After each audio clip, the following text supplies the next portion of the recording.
پاک سید عالم علیہ السلام پر ہر چیز قربان کر دی حضرت ابو بکر صدیق. ہر چیز بچے بھی مال بھی. سردار تھے قبیلے کے، عہدہ بھی چھوڑ دیا، برادری بھی چھوڑ دی، لاکھوں کا مال تھا، سارا محبوب کے قدموں پہ قربان کر دیا. آپ کسی کو ٹٹول کے پوچھ لیں کہ صاحب مسجد میں اس سال کیا دینا ہے، کہتا ہے ہاتھ بڑا تنگ ہے، مشکل ہے، پچھلے سال کر دیا تھا جو کرنا ہے. کھلے گا کب جناب کا ہاتھ، یہ کوئی پتہ نہیں. لوگ سوچ رہے ہیں، سمجھ رہے ہیں. خود نبی پاک صلی اللہ علیہ وسلم کی بارگاہ میں کچھ لوگوں نے کہا حضور ہم ہر چیز دینا چاہتے ہیں اللہ کے راستے میں. فرمایا نہیں بھائی، چوتھا حصہ دو، 3 حصے بچوں کے لیے رکھو. حضرت ابی بن کعب نے کہا، نبی پاک نے، حضرت کعب بن مالک نے کہا، حضور نے منع کر دیا. فرمایا چوتھا حصہ. حضرت ابو لبابہ نے کہا حضور ساری جائیداد دینی ہے. فرمایا نہیں بھائی، چوتھا حصہ. تیرے بچے بھوکوں مرے، ہمیں پسند نہیں، 3 حصے گھر رکھ. جب باری آئی جناب صدیق اکبر کی، وہ لاؤ سارے مال لاؤ، تو حضرت سیدنا عمر فاروق فرماتے ہیں میں نے کہا اس دفعہ جیتوں گا. میں نے آدھا مال گھر کا تیار کیا، 2.5% زکوٰۃ نہیں، 50%. کتنا تیار کیا؟ چلو تسی بولتے چھوڑو نا، جتے گل ہو رہی ہے، حضرت عمر کی بات ہو رہی. کتنے فیصد دیا؟ یعنی تقسیم کر کے نا، ایسے کر کے آدھا دے دیا. کہتے ہیں میں نے کہا جیتوں گا.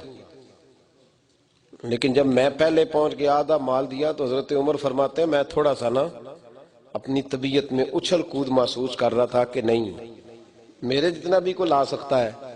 کہتے ہیں بس پھر میری نظر پیچھے کی طرف اٹھی. میں نے ایک درویش کو آتے دیکھا. میں نے دیکھا ایک شخص کو جس نے تن کے کپڑے بھی اتار دیے، جس نے جوتے بھی اتار دیے، جس نے سوئی دھاگا بھی اس گٹھڑی میں باندھ لیا جو محبوب کے پاس لے جانی تھی.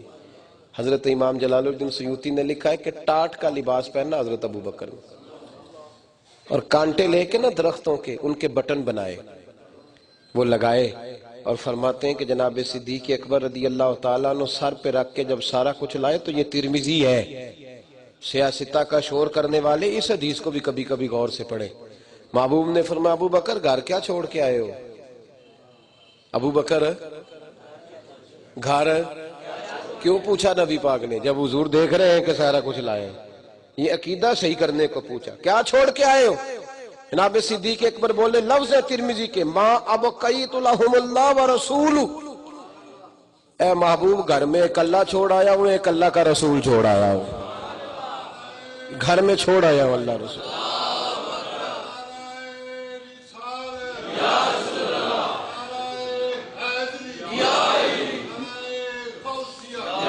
اللہ اور اللہ کا رسول گھر چھوڑ آیا ہوں میرے محبوب پاک، اور سارا کچھ ہی. مولانا حسن رضا نے 2 شعر کہیں، کمال کر دی. اعلیٰ حضرت کے چھوٹے بھائی تھے، کہنے لگے بیاں ہو کس زبان سے مرتبہ صدیق اکبر کا. کہنے لگے وہ زبان کہاں سے لاؤں جناب صدیق اکبر کی شان بیان کرے. ہمارے ہاں نا اب محفلوں میں رواج ہو گیا ہے، آخر میں کہتے ہیں اب میں حضرت علی کی منقبت پڑھنے لگا ہوں ہر محفل میں. اور نقیب محفل، چونکہ ہمارے ہاں نا ایک فلسفہ ہے کہ جو سارے کر رہے ہیں نا، بھیڑ چال کا پتہ کیا ہوتی ہے؟ بھیڑ چال کا پتہ ہے؟ وہ ایک بھیڑ غلطی سے گر گئی تھی کنویں میں، باقیاں چھالا مار چڑھیاں. میں کہا اتھے ہو رہے کی یہ بھیڑ چال ہوتی ہے کہ دیکھتے نہیں لوگ. بھائی توجہ ہے میری بات پر؟ حضرت علی سے جو کم پیار بھی کرے نا وہ بھی منافق ہو جاتا ہے. محبوب نے فرمایا علی کی محبت ایمان ہے، علی کا بغض نفاق ہے. اور سیدہ پاک کا تو جو نام ادب سے نہ لے اس کے بھی ایمان میں شک ہے. لیکن بتاؤ کوئی ایک منقبت حضرت ابو بکر کی بھی تو لکھنی چاہیے نا. نقیب محفل صاحب کو اور نعت خان صاحب کو ان کی شان میں بھی کوئی 2 شعر آنے چاہیے کہ نہیں آنے چاہیے؟ بولے کہنا جی میں حضرت فاطمہ دی لگا منقبت بیان کرن تو حضرت رقیہ کی کون بیان کرے گا؟ وہ بھی تو حضور کی صاحبزادی ہیں. حضرت ام کلثوم کی کون بیان کرے گا؟ وہ بھی تو محبوب کی صاحبزادی ہیں. حضرت زینب کی کون بیان کرے گا؟ وہ بھی تو نبی پاک کی صاحبزادی ہیں. کیا بھیڑ چال ہے؟ کیا حضرت عمر فاروق کی شان میں کوئی منقبت نہیں؟ حضرت عثمان غنی جن کے گھر میں مصطفیٰ کی 2 بیٹیاں ہیں، اگر تمہیں منقبت نہیں نہ نظر آتی تو بریلی شریف چلو. بریلی کے امام فرماتے نور کی سرکار سے پایا دوشالہ نور کا، ہو مبارک تم کو ذوالنورین جوڑا نور کا، ادھر سے لے لو بھائی۔ لیکن ہمارے ہاں تو بھیڑ چال ہے، بس ایک ہی طرف سب لگے ہوئے۔ مولانا حسن رضا حضرت صدیق اکبر کی منقبت کہتے ہیں، اعلیٰ حضرت کے بھائی ہیں، کہتے ہیں بیاں ہو کس زبان سے مرتبہ صدیق اکبر کا، کہ محبوب خدا محبوب ہے صدیق اکبر کا۔ اور کیا خوب شعر کہا، کہنے لگے لٹایا راہ حق میں گھر کئی بار اس محبت سے، لٹایا راہ حق میں گھر کئی بار اس محبت سے، کہ لٹ لٹ کر حسن گھر بن گیا صدیق اکبر کا، لٹ لٹ کر حسن گھر بن گیا۔ اور ہر چیز، مال بھی دیا، بچے بھی دیے۔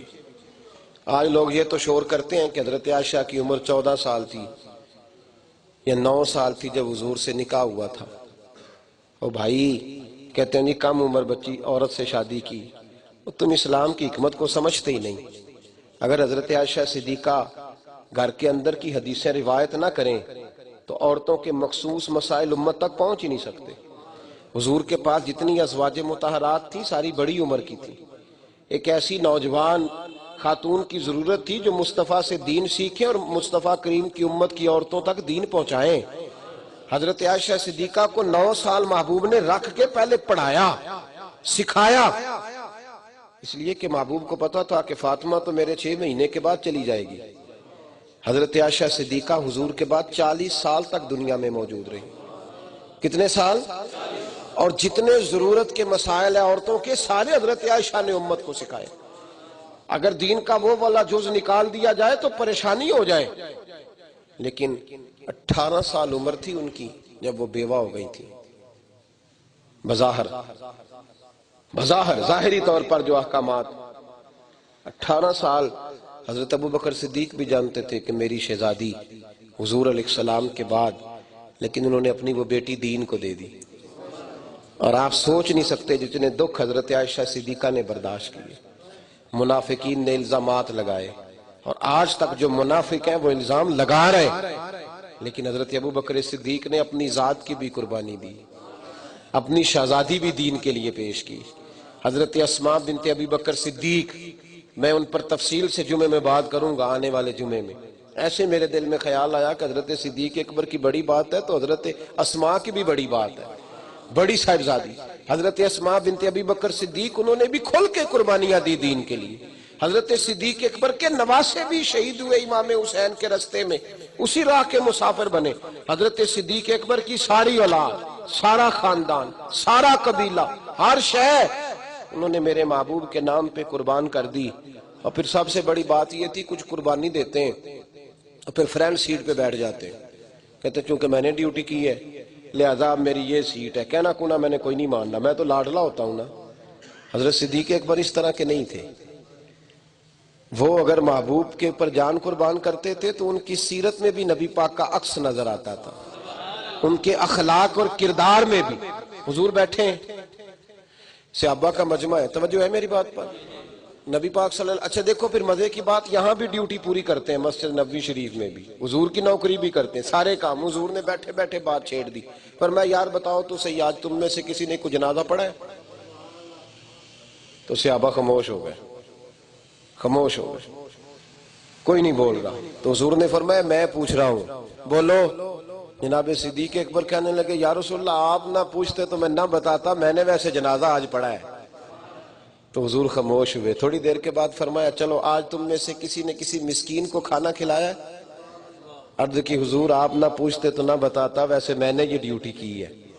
نبی پاک صلی اللہ علیہ وسلم نے فرمایا اچھا یہ بتاؤ آج تم میں سے کسی نے کسی یتیم کے سر پہ ہاتھ رکھا ہے؟ حضور میں نے رکھا ہے۔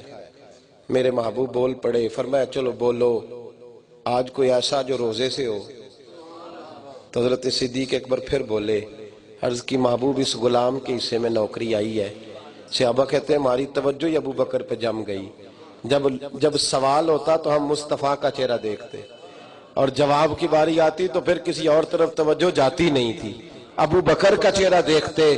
فرماتے میرے محبوب باتیں سنتے سنتے فرمانے لگے ابو بکر سن، پھر قیامت میں روزے دار جائیں گے تو جنت میں ایک روزے داروں کے گزرنے کا دروازہ ہے، جب روزے دار آئیں گے تو وہ دروازہ کھلے گا، حاجی آئیں گے تو حاجیوں والا دروازہ کھلے گا، نمازی آئیں گے تو نمازیوں والا کھلے گا۔ پھر فرمایا ابو بکر جب تو آئے گا نا تو اللہ جنت کے سارے دروازے کھول دے گا۔